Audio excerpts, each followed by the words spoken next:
and his knowledge remained woefully incomplete, Harry. That which Voldemort does not value, he takes no trouble to comprehend. Of house elves and children's tales, of love, loyalty, and innocence, Voldemort knows and understands nothing. Nothing. That they all have a power beyond his own, a power beyond the reach of any magic, is a truth he has never grasped. And yesterday, while I was listening to an intelligence officer in Hebrew, saying that he would never understand how a mother that just lost her son would turn around to another son and say that she hopes that he will also become a martyr shaheed.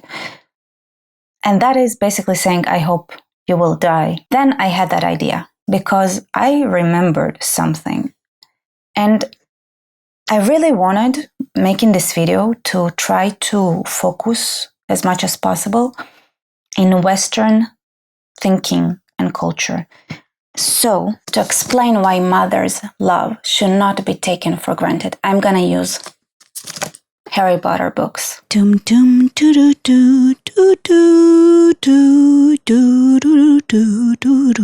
blame me, I don't want to copyright. And fairy tales. Mostly Snow White, but I should have maybe also used Hansel and Gretel, but I trust you to get the point yourselves. This video I'm making is one of the first videos I wanted to make, and I just didn't know how to approach it because I just thought, how do I explain this unbelievably sensitive theme and reality to a Western audience that had been blessed, especially in the last century or so, with not knowing how lucky they are that on average their mothers love them, and how different a society can be if there is no motherly love in it, and how do I even explain it? And what I remembered, I don't know why this thing popped into my head, is how J.K. Rowling explained that Voldemort, the evil character in her books, had never experienced love and had never understood love and never loved himself.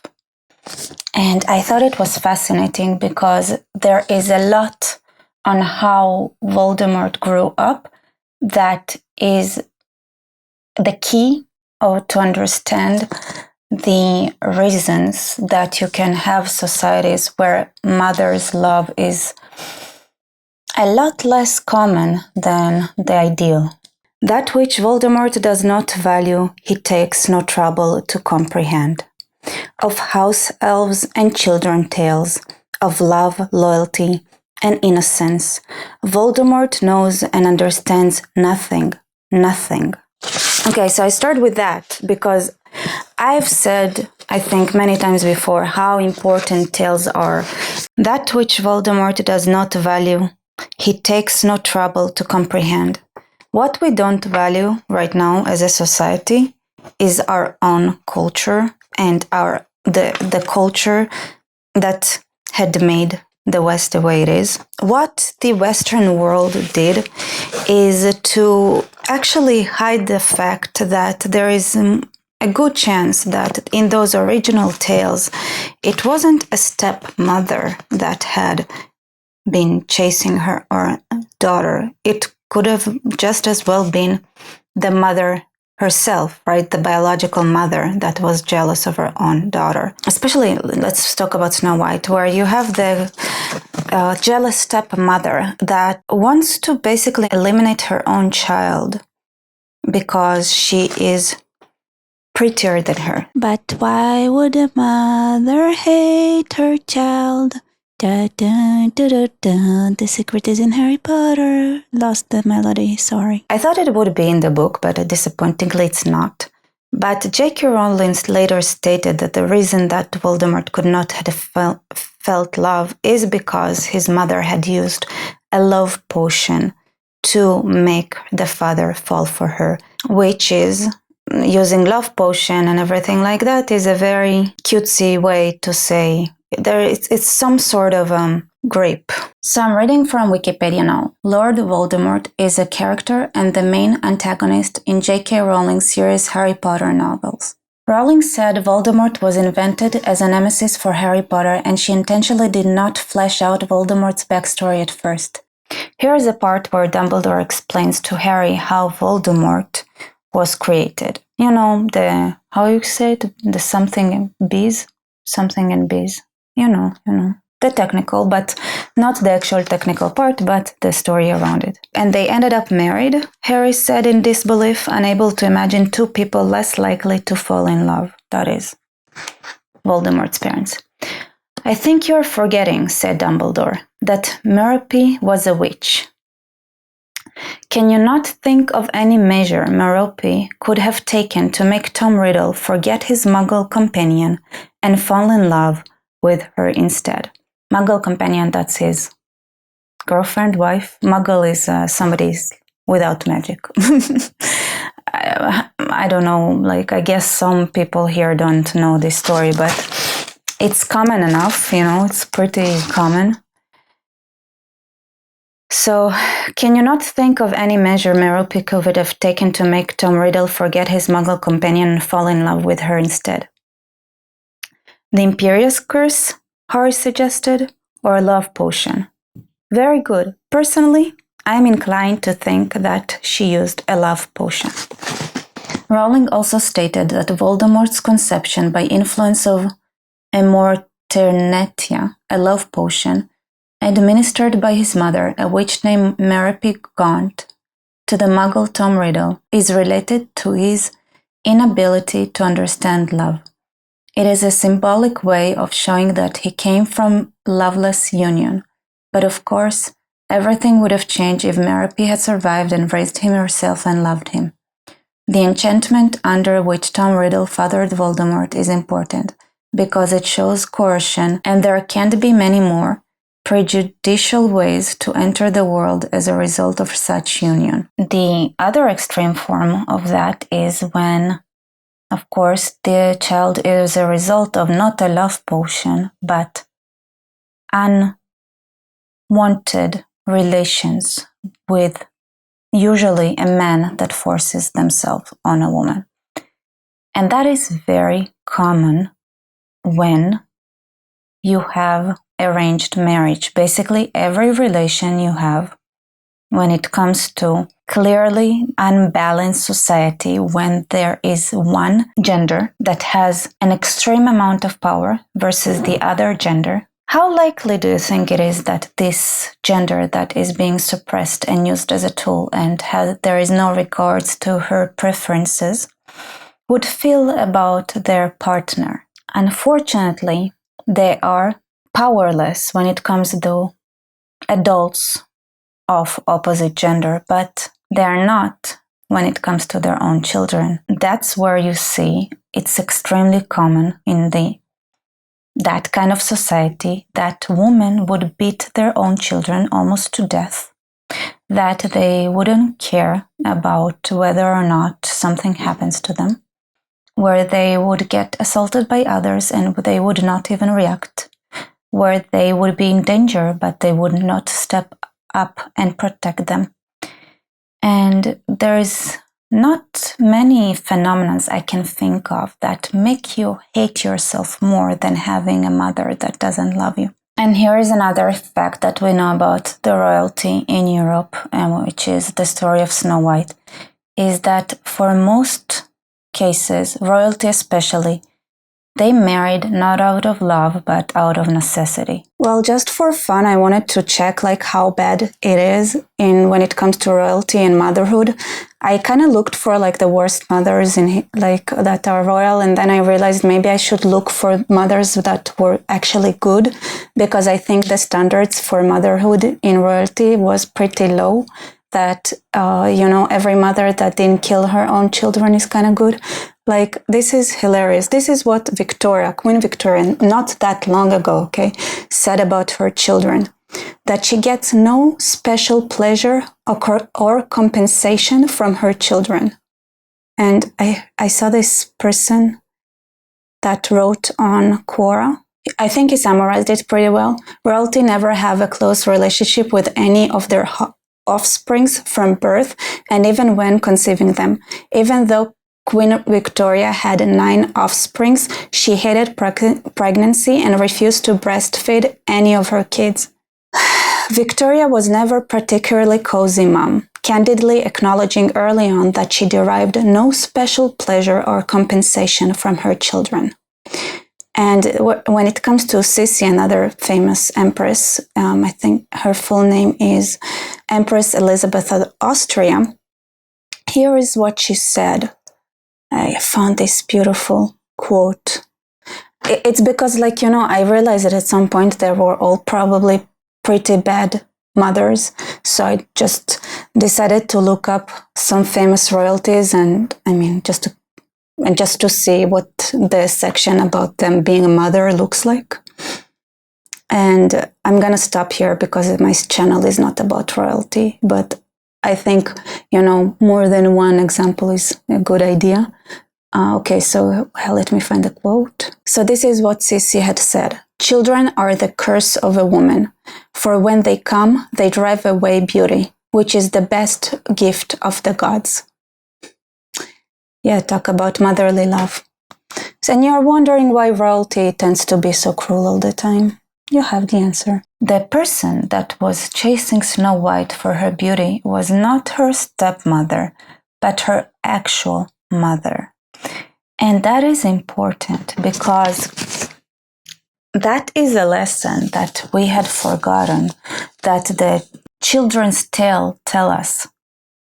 Sometimes our parents, and our mother specifically, doesn't love us. That which Voldemort does not value, he takes no trouble to comprehend.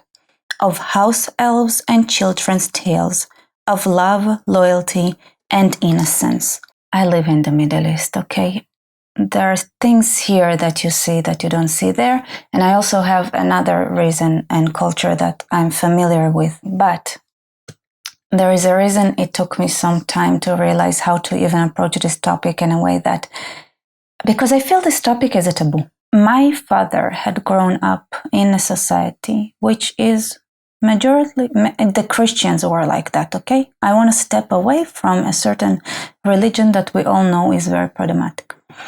In Georgia, it was where he lived, it was common that there were marriages that were done without consent, which I actually have an aunt like that, but she ran away and remarried, so it's okay. I'm popping in to say something, even though it doesn't matter that much, that aunt, she's not actually my relative. She married my uncle, which is not my immediate uncle, but more distant. I don't want to say exactly how far. But I also have another story that I told later on about something that happened when we visited Georgia with my family, which I said in a kind of boring manner, so I kind of say it again. So actually, when we went and visited Georgia, we met up with my dad's former neighbors because we went to their former house and their neighbors were still there. And one of them was like an old, nice guy. And then my dad just whispered in our ears and was like, "You see that guy? Let me tell you some stories about this guy." And other than hunting bears for fun and also sometimes sitting with a gun, shotgun, aiming to a neighbor that annoyed him, he actually kidnapped his wife. Yeah, true story. And she was a very nice woman, I think. She loved her children regardless. I mean, she seemed super sweet. But I'm going to add another layer here because this is from my dad's experience. So he saw 2 kind of cases, like forced marriages and the result of that, but also what happens when the mother is too young. And he really wanted to stress that when I talked about this, what happens when there is forced marriages in a society. He said, not only forced marriage, don't forget, if they're too young, it's not real motherly love what the kids are experiencing, because let's go back to my original. Anyway, long story short, in the Georgian society my dad grew up in, it was not uncommon that let's say you fancied a girl, you would just kidnap her for marriage. You would not ask anyone, you would not ask her opinion, you just kidnap.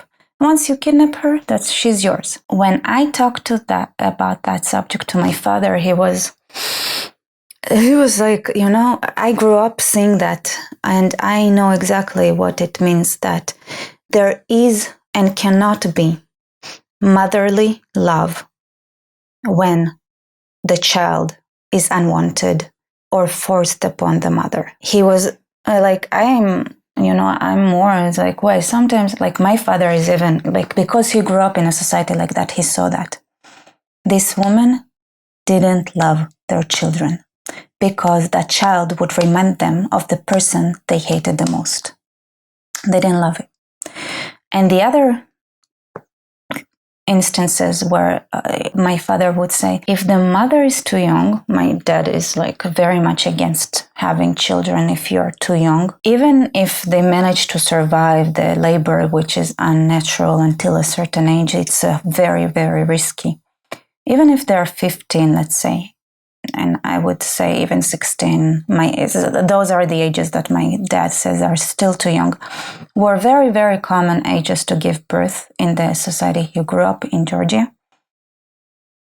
The way he said it, they're still teenagers, and they didn't love their children the way children are supposed to be loved. They couldn't care for their children because they were still children themselves. And they were just too selfish in that you're too selfish in this age. And he's very, like, I saw it a million times. The grandparents always have to step in and be the actual ones who take care of the child. The 15-year-old woman, a girl, a 16-year-old, still has a mind of a teenager, is incapable of really, really providing to her child. And my dad said he saw it so many times. And then what happens is that because of that, the grandparents had to take over. The mother doesn't care for her child. Like, she's like, yeah, I have one. So she just leaves it. And then when she actually is like mature enough to be like, wait, that's my child, the grandparents are already taken over him, so they are responsible for his education or her education, and basically the mother cannot even get that child back to her care and her way of thinking and her education, because the grandparents already had taken over, which was very, very common. Like, this is what happened, like, almost all the time. When that happens, then the mother is like, okay. And it's like, it's not really her child anymore. It's neglect, like neglect. A mother needs to want the child and needs to love the partner and needs to be mature enough to not be a teenager that is so selfish, too selfish to really care about something that she sees as an annoyance, because she is too young to understand and really care and provide for another. It's something to be aware of, because at the extreme, when a man has the ability to marry several wives, and they don't want to be married to him, and the situation at home is complicated, and then they don't love their children, and they don't have a say, and their daughters, usually they take care of them it's not balanced. Even in Georgia, right, you have an unbalanced society. Even now, it's clear that this leads to a situation where you have, I saw like 114 boys that get, that are being born for every 100 girls. That is unbalanced. And this is like in Georgia. This is the result. Like, it's like you start seeing more and more culture where women disappear and the society becomes violent. And the kids learn to hate themselves because their mother kind of hates them too. And nothing good comes out of it. So please, when we talk about how important it is to give birth and how blah, blah, blah, the way you do that is by celebrating birth, by celebrating children, by encouraging, by loving it. But there is a very dangerous, slippery slope that a society can go down to if women are seen as just child bearers. So I wanted to balance that by taking not Georgia, but the north of Georgia, their neighbors that actually invaded them several times, Russia, where even if not in southern Russia, not necessarily in the Caucasus region or Chechnya, this is not the area I'm talking about. Just like in Georgia, there is a disappearance of girls right at birth. There is disappearance of men in Russian society, because in Russia, it's not that women are looked as just childbearers per se. It's more feminine society ever since they lost many men during World War II. There was an imbalance that was created, which turned to a society that doesn't really has a father figure in many cases. And what happens is that men had turned to the tool of genetic carriers, right? And that's how they're seen, just as genetic carriers. And what happens as a result is that if a mother has a daughter, she would take care of her in a different manner than what she has if it's a boy. And whether they like it or not, they lead to a situation which I don't know how much they are doing it on purpose and how much is just because of lack of fatherly figure, but they protect their daughters. That's what I've seen. But they let their boys drink and they let them. And what happens is that Russian men die very, very young. And there aren't men in that society because they really die out of the most stupid things. And this is also part of it where, okay, if I have a daughter, I'm going to teach her to save herself, protect herself, provide for herself. And men, they get drunk and die at 20. I'm not even joking here. Like drugs, drunk, and all kind of phenomena, like their lives are not really being protected. So that's the other aspect of that, where men are looked at as genes carriers and just as tools and not really as their own thing. It's the other coin of this imbalanced equation. Also, I'm pretty sure the war in Ukraine doesn't help that at all. At all. Let's not encourage that. Even just, sometimes we don't understand what we do, but it can be dangerous, because a lot of why societies that are failing is because lack of love. Like J.K. Rowling had described perfectly here. It's dangerous. I'm just popping in to make a proper transition to the next video I'm making, which is another privilege that we are taking for granted, I feel like, in our conversations in the developed world, which is gonna be felt pretty quickly, soon enough, in many places. And that is actually before that.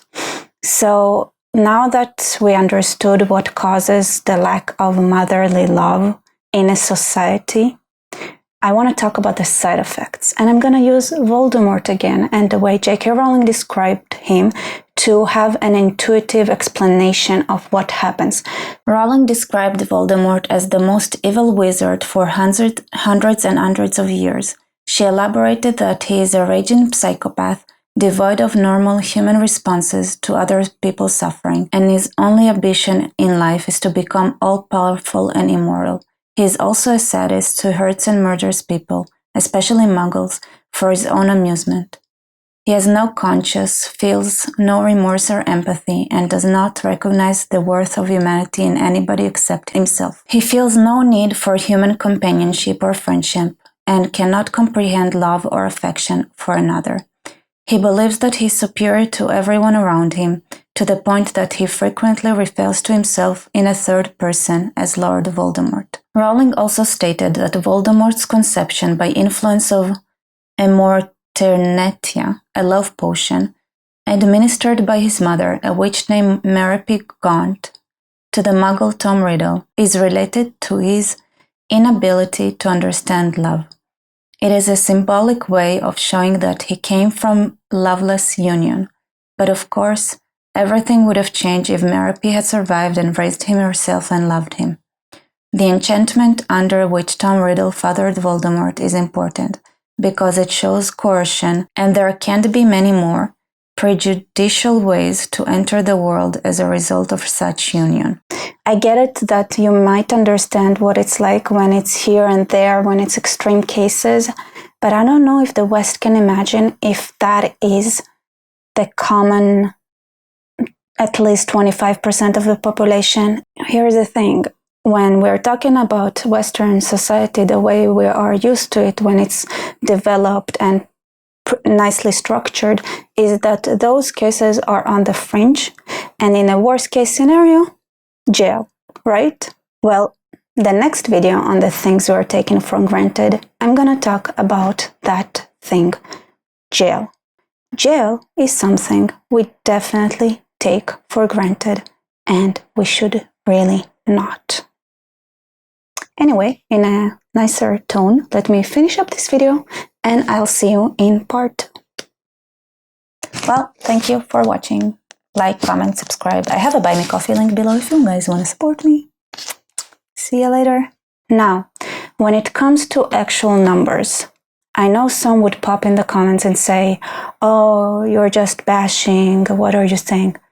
Okay, there are so many real numbers that prove this whole point. And don't worry, if you're worried, I hope you're not, I will make videos about child abuse and honor killing and the way how prevalent it is, and bring actual numbers from certain demographics to show that it is a real phenomena that happens when you start forcing relations on people. But I wanted to make this video still pretty palatable for those who are,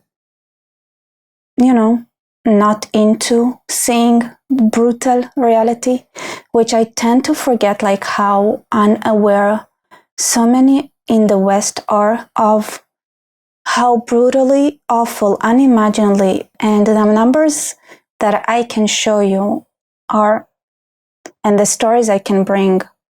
So for those who are in denial, don't worry, I'll bring all the receipts and all the information for those who really want to know the more ugly side of that in more detail and have the numbers. Maybe I would have even separate the statistical information from the more in your face brutal images and real life stories and more specific kind of cases to show what I'm talking about. Maybe I'll do that separately as well, because I know some people would not be able to handle the real ugly stories that I can give you guys. So